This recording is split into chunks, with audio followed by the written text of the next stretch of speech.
The Cave of Night by James E. Gunn. Charlie? Okay. Though yet of Hamlet, our dear brothers, death the memory be... Anyway, how's it, okay? Okay. Check recording, will you? I may go over a half hour. Make sure they got another reel of tape ready, okay?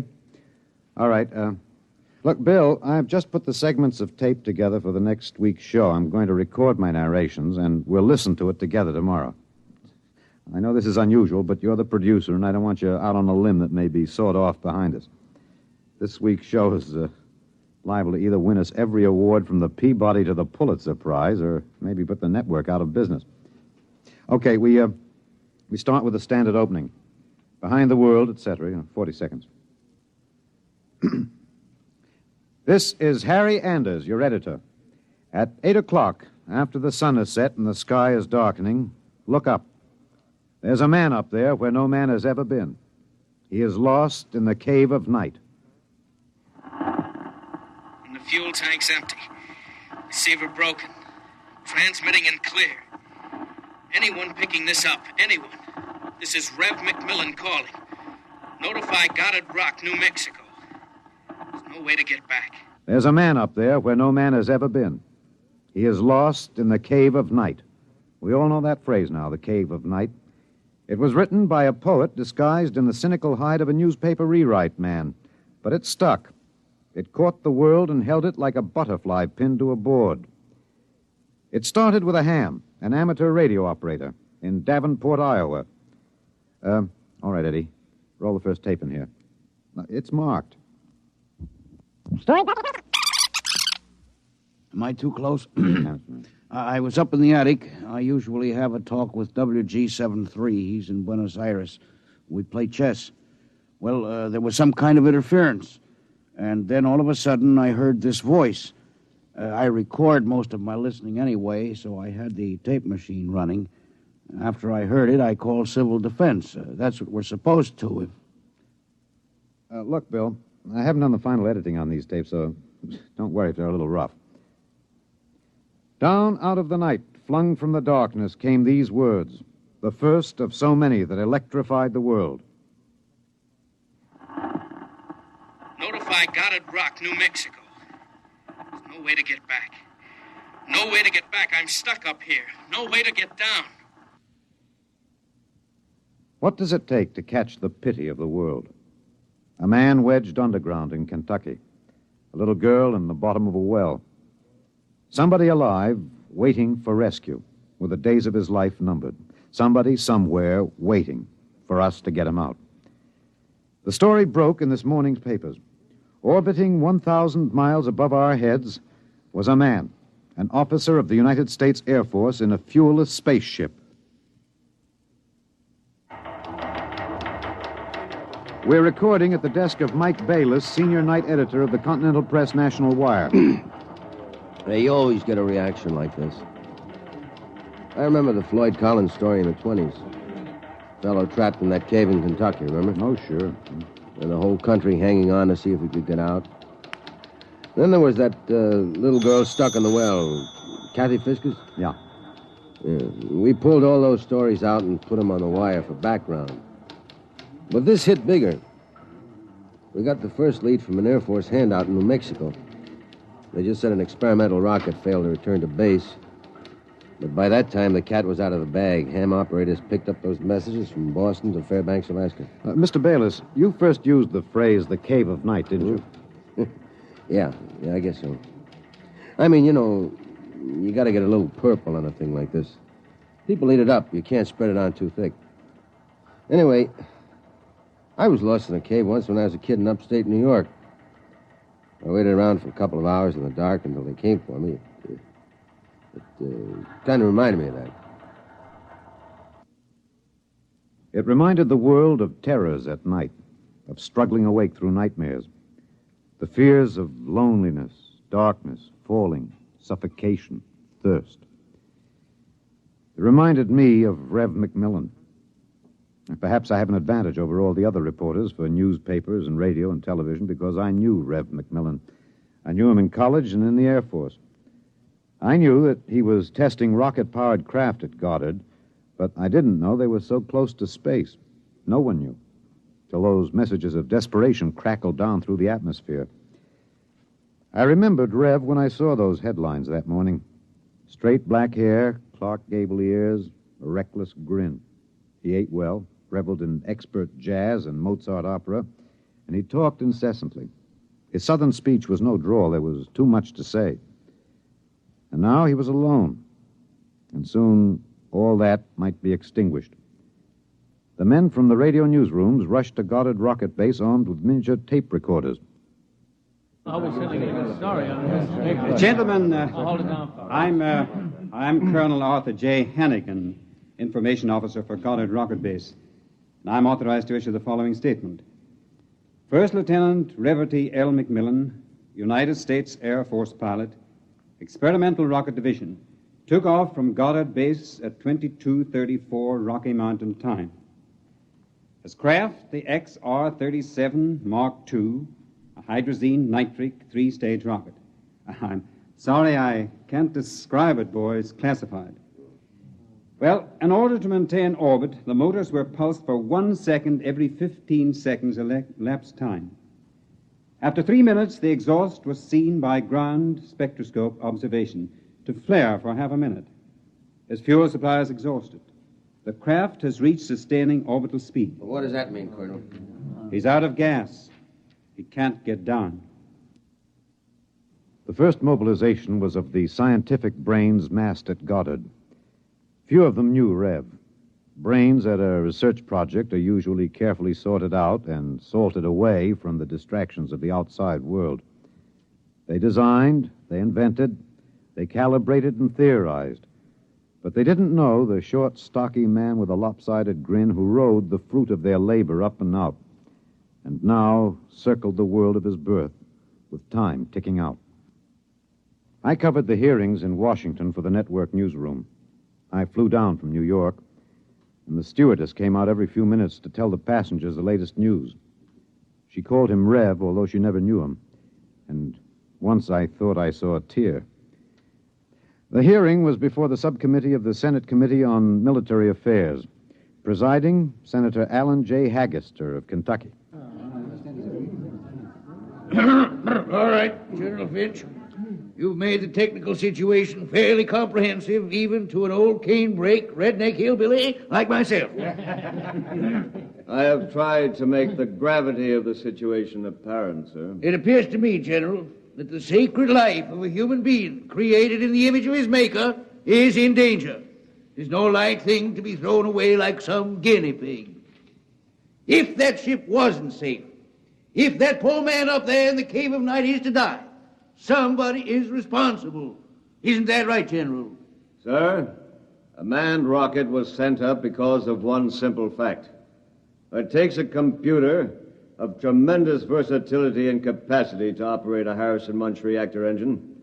A computer of infinite complexity. And I ask you, General, I put the question to you, why was such a computer not designed? It has been designed, sir.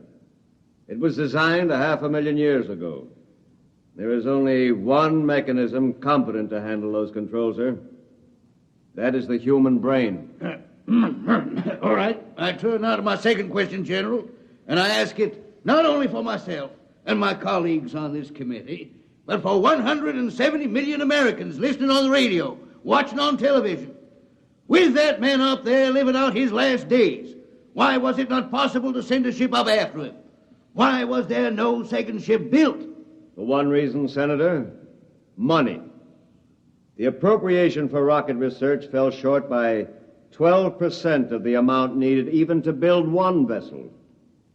Oh, frankly, gentlemen, the deficiency was made up by cutting corners and diverting funds from other projects. That is not the point, General. There's a man up there who's going to die. With the limited funds you gave us, we've done what we set out to do. We've demonstrated that space flight is possible, that a space platform is feasible. If there is any inefficiency, if there is any blame for what has happened, it lies at the door of those who lack the confidence and the courage and ability of their countrymen to fight free of Earth to their greatest glory. Senator, how did you vote on that?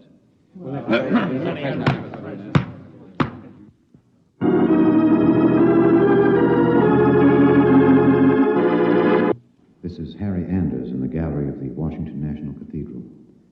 This is a special prayer service called by the Dean of the Cathedral for the safety of Lieutenant McMillan and for the success of the recently announced rescue plan.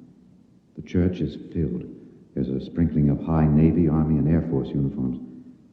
I see General Finch in the second row, next to the Secretary of the Air Force and the newly appointed Under-Secretary of Defense, Mr. Winokur. Prominently displayed in the center aisle, below the ornate railing separating the pews from the altar, is the small model of Macmillan's ship. One by one now, the congregation is filing past, dropping checks, bills. I saw one child drop in 12 pennies one by one. All contributions are to be used to defray the cost of the rescue effort. The congregation is now kneeling to pray.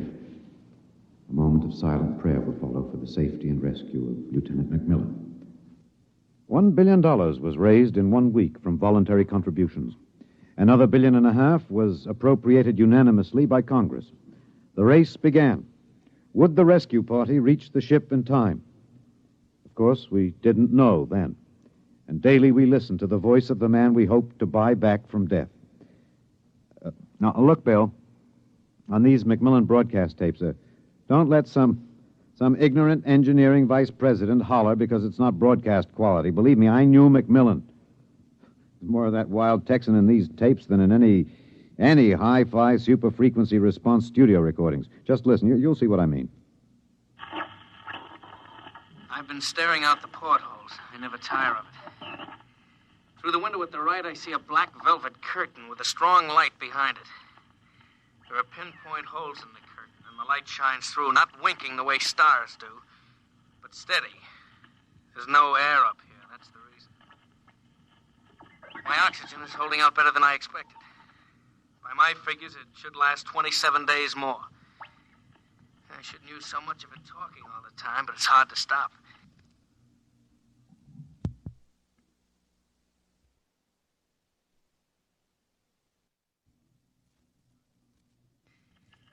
Talking, I feel as if I was still in touch with the Earth. Still one of you. Even though I am way up here. Too bad the receiver is broken, but if it had to be one or the other, I'm glad it was the transmitter that came through all right. There's only one of me. There are billions of you to talk to. You can't see me now. You'll have to wait hours for the dawn. I'll have mine in a few minutes. That's the way he talked. And as we listened to the lonely voice from the night, the engineers, the scientists, the construction men worked round the clock. General Finch presented the problem in the pool interview. I asked the questions for the combined networks that afternoon. Most of you heard the complete broadcast live as he briefed the world with the clipped, laconic delivery of a soldier. There are two basic problems. We've recovered the first and second stages of the rocket. We've only to construct the third stage. The second problem is more difficult. The pilot. Lieutenant McMillan was the only man physically and psychologically qualified. We discovered that in our first program. His training and orientation took 18 months. We have now to duplicate this in 27 days. You think it's possible, General? I don't know. That's all, Mr. Anders. Stevenson, get me some coffee, will you? Black and some kind of sandwich, no butter, no mayonnaise. And then the voice from the cave asked a question and expected no answer. Do you hear me down there? Sometimes I wonder. I wish there was some way I could be sure you were hearing me. Just that one thing might keep me from going crazy. I was there the night we answered that question. I was there in a helicopter over Kansas City. This is Harry Anders speaking to you from a helicopter over Kansas City.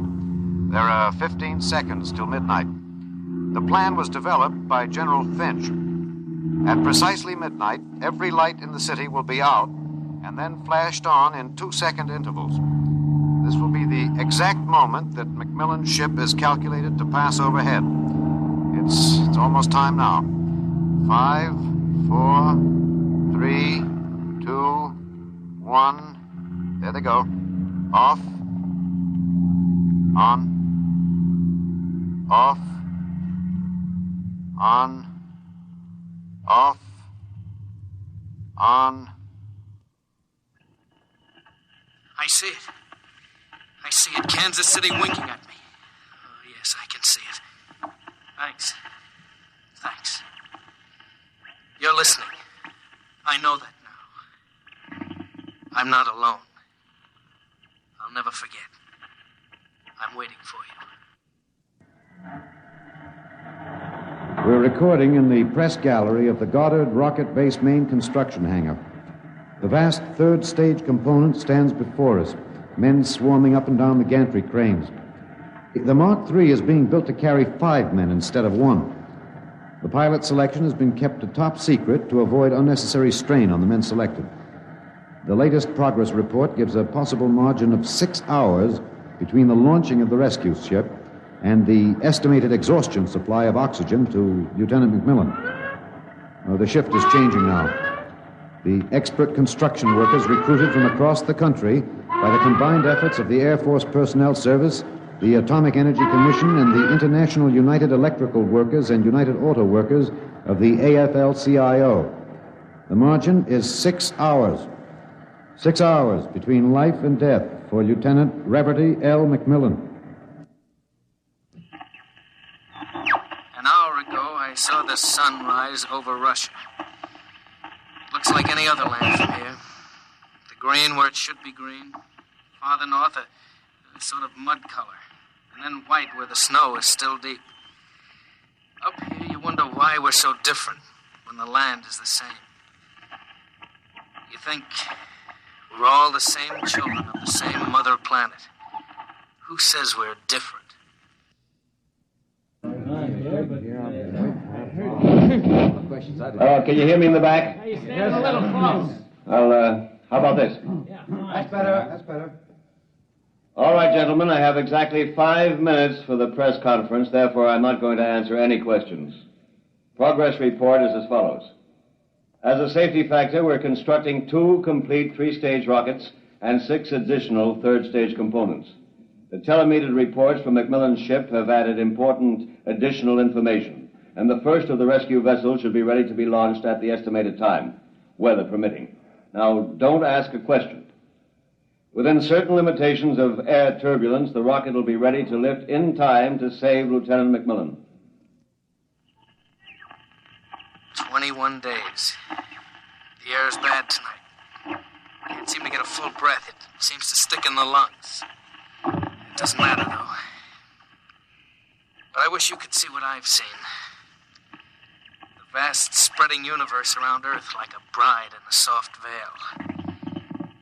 You'd know then that we belong out here. Come out, mankind. Come out and see what I have seen.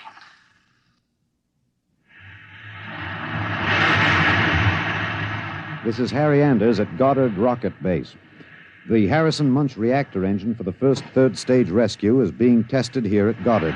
You can hear the roaring of the gases in the test chamber behind me. The work has been stepped up as a new calculation based on the increased temperature reading from Macmillan's ship indicates that the exhaustion time will be some 6 hours earlier than originally estimated. The margin of rescue will be in minutes. Air very bad. Better hurry. Can't last much longer. It's silly, of course you'll hurry. But I don't want anyone feeling sorry for me. I've seen the stars clearly. But more than this, I've seen the earth. There where I have lived and loved. I have known it better than any man. And loved it better. And known its children better. Goodbye. I have a better tomb than the greatest conqueror Earth ever bore. Do not disturb.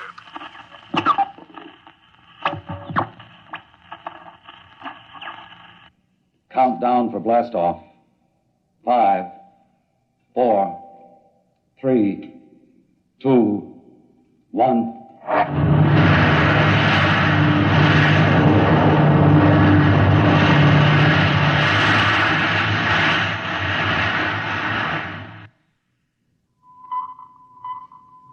Anders, tape 323. We're in the press operation room of Goddard Field. The rescue rocket has been aloft 53 minutes plus. Its calculated time of arrival is 54 minutes.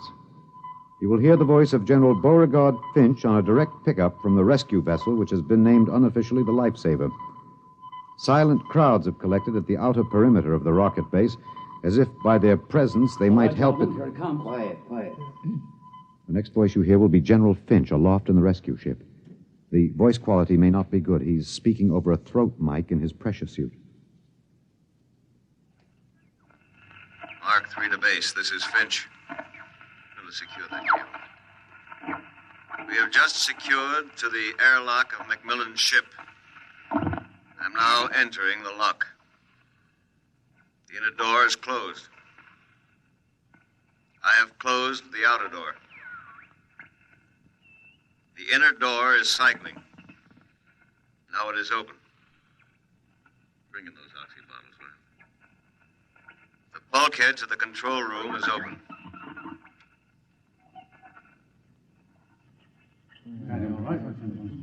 Is he all right? Come on, William. What's happening?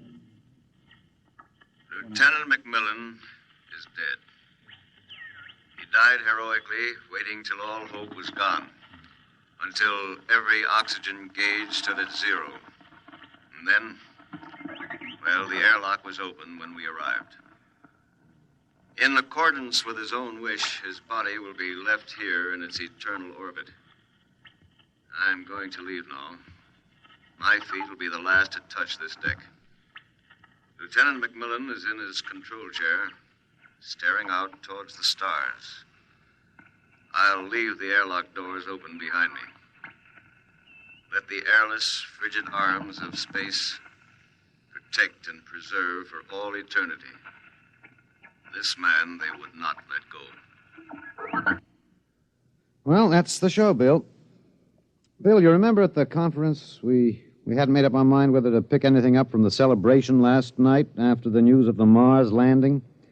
I said it was the right end for Rev Macmillan's story. You said it was old stuff. Every kid knew the sequence. The ships built to rescue Rev, used to set up the satellite base, from the base to the moon and now to Mars. Well, I went out with a mini-tape last night, and I've got the end of the story. Here it is. This is Harry Anders in Times Square. The neon rocket ship at the top of the Times building has just flashed into brilliant light.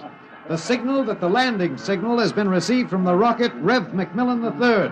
Man has landed on Mars.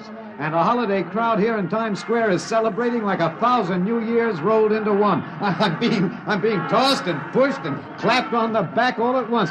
Let's see what the man on the street thinks about man on Mars. You, sir. I'm broadcasting. No, how do you feel about it, sir? How do you feel tonight about man's conquest of space, of the planet? Leave me alone. I'm in a hurry. Well, just a few words to the... Look, you get your hands off me. Let go of me. I'm not interested. Wait a minute, sir. Wait. Rev! Rev, come back here. Rev! You think I could listen to that voice over and over in a tape editing room and not know every vowel, every consonant? I'm telling you, Bill, I saw him. Rev Macmillan. The black hair was gray and those Clark Gable ears were pinned back, but that's a simple operation. I played that piece of tape over and over. It was Rev, I know it. He isn't up there. He's alive. We've got it, Bill. We've got it on our show. We'll break it. Rev Macmillan is alive. I haven't written it yet, but we finish it off with this, with a question. Why did they announce he was dead? I'm in the tape editing room now. I've got the reel ready to record the answer. Excuse me, Mr. Anders. I'm... Hey, just a minute. I'm recording. You better see the page outside Mr. at the... Anders, I'd like to talk to you for a moment, if I may. I have a letter of authorization... Just a minute. I'll be through in a minute. Look, Bill, I've got the answer now. Last night, they landed on Mars. But that first ship, the one that circles up there now, there isn't anybody on it. There never was, except a 30 days recording and a transmitter. That's all. He was never up there. They didn't have the money for a manned rocket. They wanted a crash program all out, so they sent a decoy up. And we all broke our hearts to rescue the man who wasn't there. Oh, he must be laughing, General Finch and the rest of them, the ones that knew. I guess they had a problem. What to do with Rev?